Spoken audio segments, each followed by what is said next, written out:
हमको ऐसा पूछ रहे थे कि भाई गाड़ी लोन से ले या फिर अपने कैश पड़ा है तो कैसे ले, किसमें हमको बेनिफिशियली रहता है। इसमें एक स्ट्रेटेजी ये है, अगर आप समझो 10 लाख की गाड़ी लेना चाहते हो, बराबर है, और कि लोग ऐसा बोलते हैं कि भाई आप बोलते हो कि भाई SIP कर दो या म्यूचुअल फंड में आप रख दो, तो उसमें हम लोगों को तो क्या रेगुलर EMI तो भरना ही पड़ेगा।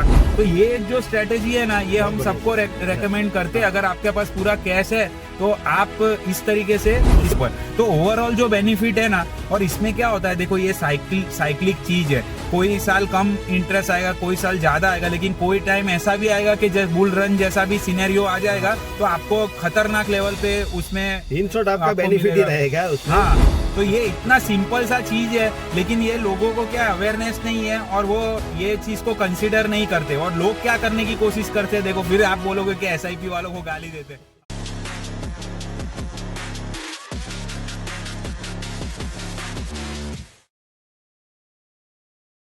राहुल, जो हमारी पेड कंसल्टेंसी चल रही है उसमें एक कस्टमर आए थे, तो उनके पास जो कैश पैसा पड़ा था, उन्होंने गाड़ी लेनी थी नई, तो उनको यही प्रॉब्लम था सबसे बड़ा कि भाई मेरे पास ऑलरेडी कैश पड़ा है तो मैं गाड़ी लोन से क्यों लूं। ठीक है, तो वो हमको ऐसा पूछ रहे थे कि भाई गाड़ी लोन से ले या फिर अपने कैश पड़ा है तो कैसे ले, किसमें हमको बेनिफिशियली रहता है। तो मेरा ये सवाल है कि क्या वो बिजनेस ओनर थे कि फिर सैलरी पे थे? हाँ, बिजनेस पे तो अपन ने ऑलरेडी एक वीडियो बना दिया है पहले ही। बिजनेस ओनर तो कैसे उसको फायदा होता है, ये भाई सैलराइड थे। अच्छा। अगर उनके पास जो फंड आया होगा कहीं से या फिर उसने इन्वेस्ट किया होगा कहीं पे, तो उसमें से उनको फंड मिला होगा। तो उसका अगर जो आदमी जो नौकरी करता है, ठीक है, और सैलराइड पर्सन है, उसको कैसे बेनिफिट रहेगा, तो इस पे थोड़ा आप अपना सजेशन दीजिए। देखिए, तो जो बिजनेस ओनर्स है उनको तो डेप्रिसिएशन और टैक्स बेनिफिट काफी सारा मिलता है, उस पे हमारा जो वीडियो भी है वो हमने डिस्कस किया था। अब सैलरी वालों में दिक्कत यही आती है कि गवर्नमेंट है ना, सैलरी वाले जब भी गाड़ी लेते हैं तो उनको एडिशनली कोई भी बेनिफिट टैक्स सेविंग का या कोई भी देते नहीं है। इसी वजह से आप ज्यादातर देखोगे जो भी सैलरी पर्सन होता है वो कार परचेस करता है तो ज्यादातर प्रीफर करता है कि मैं लोन ना ही लूं, क्योंकि वो लोन का कोई उनको बेनिफिट ही नहीं है। उनके लिए तो एडिशनली ब्याज जाने ही वाला है, उनका इंटरेस्ट जाना है, भरना ही पड़ेगा। बट इसमें एक स्ट्रेटेजी ये है, अगर आप समझो 10 लाख की गाड़ी लेना चाहते हो, बराबर है, और अब हम ये अज्यूम करते हैं कि आप वो पूरी गाड़ी आपके पास पूरा का पूरा उसका जो पैसा है वो आपके पास बैंक अकाउंट में अवेलेबल है। तो अब आपको ये डिसीजन लेना है कि मैं अगर लोन लूं तो मैं किस तरीके से ये फंड्स का यूटिलाइजेशन करूं कि ताकि मेरा जो इंटरेस्ट है उससे ज्यादा मेरा पैसा बने। सिंपल सी बात है, तभी आप इंटरेस्ट पे करोगे तो ही आपको फायदा है, क्योंकि टैक्स बेनिफिट तो है नहीं।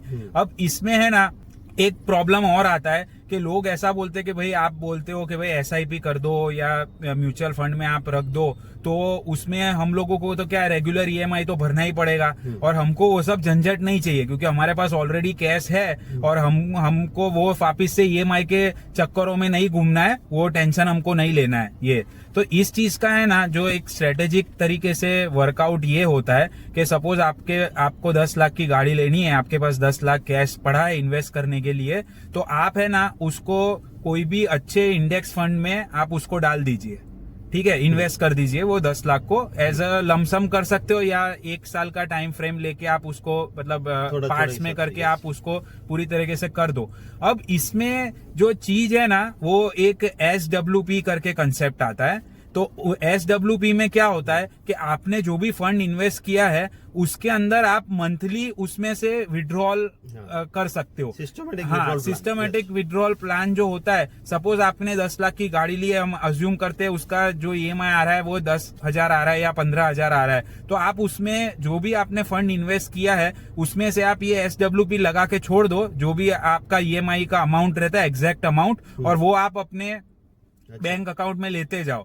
तो इसका हमने पूरा कैलकुलेशन किया है तो ओवर अ पीरियड सपोज कि आप 7 साल की अगर कार लोन लेते हो तो आप अगर ये स्ट्रेटेजी फॉलो करते हो तो क्योंकि जो म्यूचुअल फंड का जो इंडेक्स फंड का जो रिटर्न है वो ऑब्वियसली अभी तो कार का जो इंटरेस्ट रेट चल रहा है वो 8% 9% पे अभी इतने सस्ते में मिल रहे हैं और म्यूचुअल फंड का रिटर्न ऑलवेज आप देखोगे ओवर लॉन्ग टर्म आपको 12% 15%, हाँ अगर बहुत अच्छा आपने इन्वेस्टमेंट आपका चल गया तो वो 12-15% तक जाएगा। तो जो वो डेल्टा है 2-3% का वो कंपाउंडेड इम्पैक्ट देगा आपको। तो वो कंपाउंड होने के बाद क्या होगा, जो एक्चुअल जो आपका जो कार का जो कॉस्ट होगा ना वो काफी कम हो जाएगा, यानी बिना डेप्रिसिएशन और टैक्स सेविंग के भी आपको जो अमाउंट मिलेगा तो आपको सरप्लस बचेगा। मतलब ऐसा हो गया कि आपने ईएमआई पे गाड़ी ली, 7 साल तक आपने ईएमआई भर भी दिया, फिर भी जो उसके बाद जो आपका प्रॉफिट होगा ना वो उससे ज्यादा होगा। तो ये एक जो स्ट्रेटेजी है ना ये हम सबको रेकमेंड करते हैं। अगर आपके पास पूरा कैश है तो आप इस तरीके से इसको स्ट्रेटेजाइज करो। आपका जो कैश है वो पूरा इस्तेमाल नहीं हो जाता है, उस पर आपको कुछ ना कुछ बेनिफिट लेके जाएगा आपको। और अगर आप देखो ये सारी चीजें क्या है कि आपको बहुत अच्छे दाम में मिल रहा है चीज। सही बात है। जो क्योंकि देखो दोनों का अपने वेरिएशन करते हैं, इंडेक्स फंड का भी कर लेंगे और फिर अपना लोन का अपना जो ईएमआई आता है, अपना जो ब्याज लगता है वो आप कंपेयर कर लीजिए, वो भी कंपेयर करेंगे यहाँ पे। तो इस हिसाब से ये सिस्टम बहुत अच्छा है क्योंकि आपका जो मेन अमाउंट है, जो आपका जो मोटा रुपया है वो वेस्ट नहीं हो जाता। क्योंकि गाड़ी तो डेप्रिसिएशन चीज है, क्योंकि वो डे बाय डे आपका खर्चा ही निकालेगी। और इसमें एक ये फैक्टर भी बहुत रहता है कि ज्यादातर लोगों का जो पैसा होता है वो सिर्फ बैंक अकाउंट में नहीं पड़ा होता, या तो उन्होंने क्या होता है कि एफडी में रखा होता है या ऑलरेडी वो म्यूचुअल फंड में ऑलरेडी एडेड है।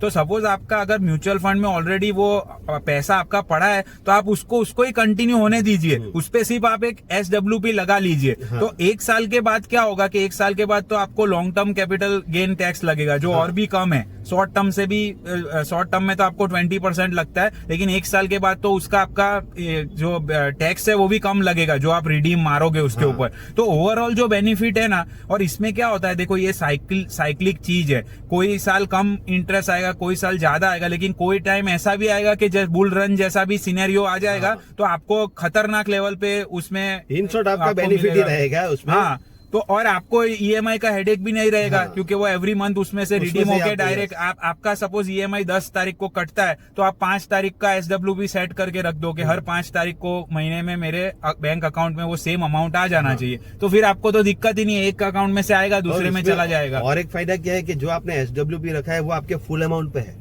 जैसे कि 10 लाख का गाड़ी आपने लिया, आपके पास 10 लाख पड़ा है तो 10 लाख पे जो ब्याज मिलता है वो आपको SWP में मिलेगा। सही बात है। और यहाँ पे जो आपने जो ईएमआई आपका आएगा वो भी डेप्रिसिएशन में जाएगा। तो वो और तो ये डबल बेनिफिट है। तो ये इतना सिंपल सा चीज है, लेकिन ये लोगों को क्या अवेयरनेस नहीं है और वो ये चीज को कंसीडर नहीं करते। और लोग क्या करने की कोशिश करते हैं, देखो फिर आप बोलोगे कि SIP वालों को गाली देते। हम गाली नहीं दे रहे हैं, हम ये चीज बोल रहे हैं कि देखिए SIP में क्या हो रहा है कि आपको एडिशनल एफर्ट डाल के उसको 7 साल तक करना पड़ेगा, जिसकी प्रोबेबिलिटी बहुत कम है कि आप एडिशनली समझो आपका 10,000 का अगर EMI है कार का, आपको हम बोले कि हर 2,000 एक्स्ट्रा आप SIP करके आप आपका इंटरेस्ट खत्म कर दो। वो सारा फॉर्मूला क्या है कि भाई वो लॉन्ग टर्म आदमी कर नहीं सकता। इसमें तो क्या आपके पास ऑलरेडी पैसा पड़ा हुआ है। देखो हम लोग आपको जो बात बता रहे हैं उसमें क्या आप ही का फायदा है, और फायदा ऐसा नहीं है, हम लोग एक्चुअल सिनेरियो आपको दिखा रहे हैं। ऐसा नहीं है कि भाई हम लोगों ने हवाबाजी में बात कर लिया और कुछ गिनती किया बिना ही हम लोग ऐसा टोका तो कर रहे हैं, ऐसा नहीं है। देखो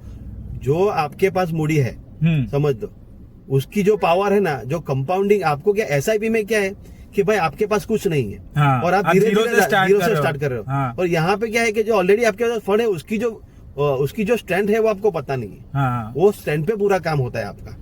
सही है। तो हम तो यही रेकमेंड करते हैं कि जो भी डेप्रिसिएटिंग एसेट्स है या कोई भी ऐसे एसेट है तो आप इसी तरीके से लेवरेज लेके, आपको अगर इंटरेस्ट मिल रहा है, आपको बैंक से आपको पैसा मिल रहा है तो आप ये सब स्ट्रेटेजी यूज करके। दूसरी एक स्ट्रेटेजी मेरे माइंड में ये है कि आप ऐसा कर सकते हैं, देखो एक कार की बात नहीं कर, जो लोग SIP की बात कर रहे हैं, देखो हम लोग कोई फाइनेंशियल एडवाइजर नहीं है, मगर ये हमारे कॉमन मैन है हम लोग भी, ठीक है। और हम लोग भी ऐसे ही आपके जैसे ही वो ऊपर नीचे कर करके सब कुछ सीखे है, ठीक है। मगर साना बंदा होशियार आदमी कौन है, जो गुजराती का दिमाग है वो यहाँ पे अप्लाई कीजिए। मैं ऐसा बोल रहा हूँ कि आपको क्या करना है कि एक FD बना देना है, ठीक है। FD पे आपको लोन ले लेना, ठीक है। और वही पैसा आप सीधा आपको लमसम अमाउंट डालना है। मैं मेरा बोलने का मतलब यही है कि आपको सीधा इंडेक्स में लमसम अमाउंट डालो। सही बात है। वो जो बेनिफिट करेगा ना, वो आपको SIP नहीं कर सकता। सही बात। मेरा कहने का मतलब है, मगर इसमें आपका देखो, अगर समझ लो आपने उसमें से लोन लिया तो आपको थोड़ा बहुत ब्याज तो उसमें भी भरना पड़ेगा, मगर उसमें क्या है कि आपका आम गुटलियों के भी दाम बराबर बात। दोनों काम हो जाएंगे उसमें।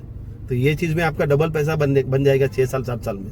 तो आप इफेक्टिवली आप अगर देखोगे ना, आप अपने हिसाब से, आपके जो बजट के हिसाब से, आप अपने नंबर्स के हिसाब से इसको कैलकुलेट करोगे तो आपको पता चलेगा कि भाई बहुत बहुत ज्यादा बेनिफिशियल है। आपको शायद हो सकता है जो आपने 10 लाख की गाड़ी ली है वो इफेक्टिवली आपको 6.5-7 लाख में ही पड़े, अगर आप ये स्ट्रेटेजी का इस्तेमाल करते हो तो।